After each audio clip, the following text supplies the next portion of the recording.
Savitri, Book 5, The Book of Love, Canto 1, The Destined Meeting Place, page 389. But now the destined spot and hour were close, unknowing she had neared her nameless goal. For though a dress of blind and devious chance is laid upon the work of all-wise fate, our acts interpret an omniscient force that dwells in the compelling stuff of things, and nothing happens in the cosmic play but at its time and in its foreseen place.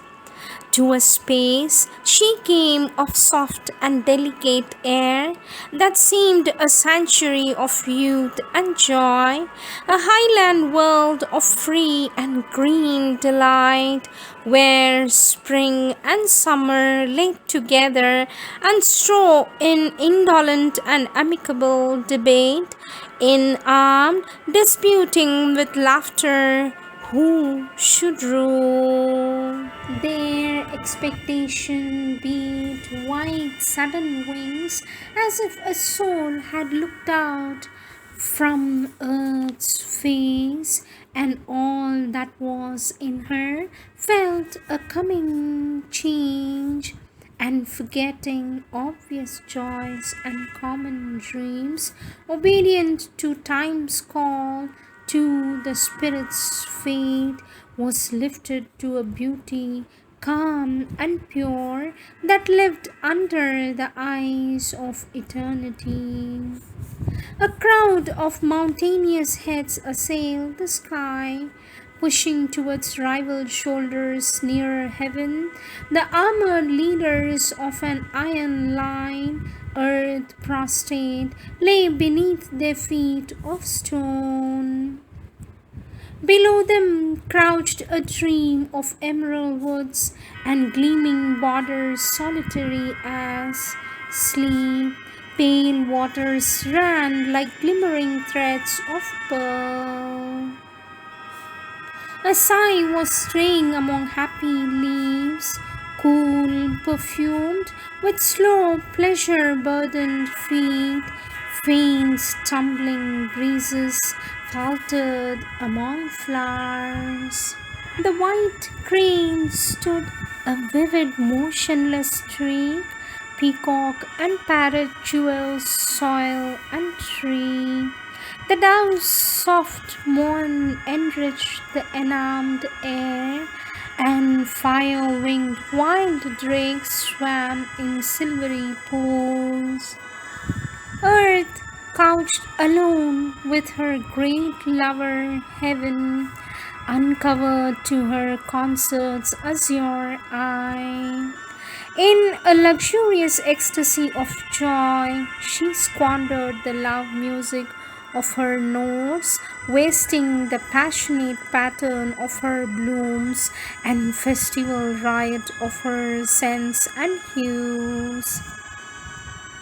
A cry and leap and hurry was around, the stealthy footfalls of her chasing things, the shaggy emerald of her sensual mane, the gold and sapphire of her warmth and blaze.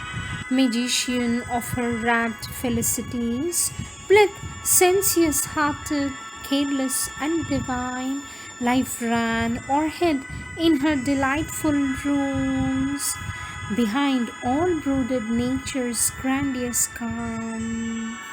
Primeval peace was there, and in its bosom held undisturbed the strife of bird and beast. Man, the deep-browed artificer, had not come to lay his hand on happy, inconscient things. Thought was not there, nor the measurer, strong-eyed toil. Life had not learned its discord with its aim. The mighty mother lay outstretched at ease. All was in line with her first satisfied plan.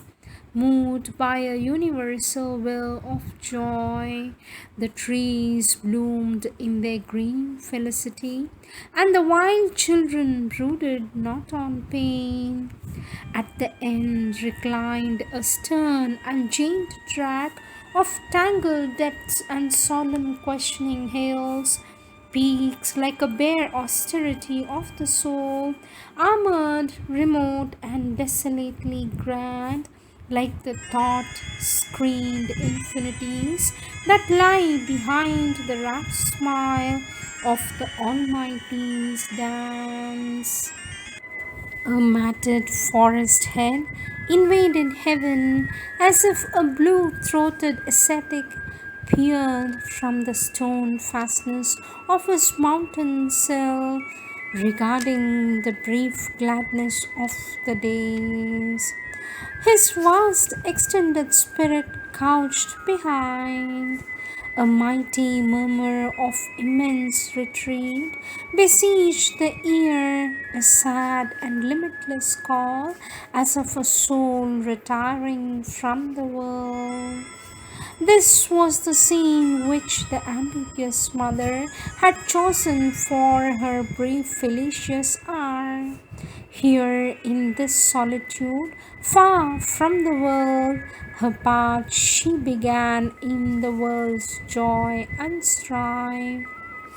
Here were disclosed to her the mystic courts, the lurking doors of beauty and surprise, the winds that murmur in the golden house, the temple of sweetness and the fiery air, a stranger on the sorrowful roads of time, immortal under the yoke of death and fate, a sacrificant of the bliss and pain of the spears, love in the wilderness met Savitri.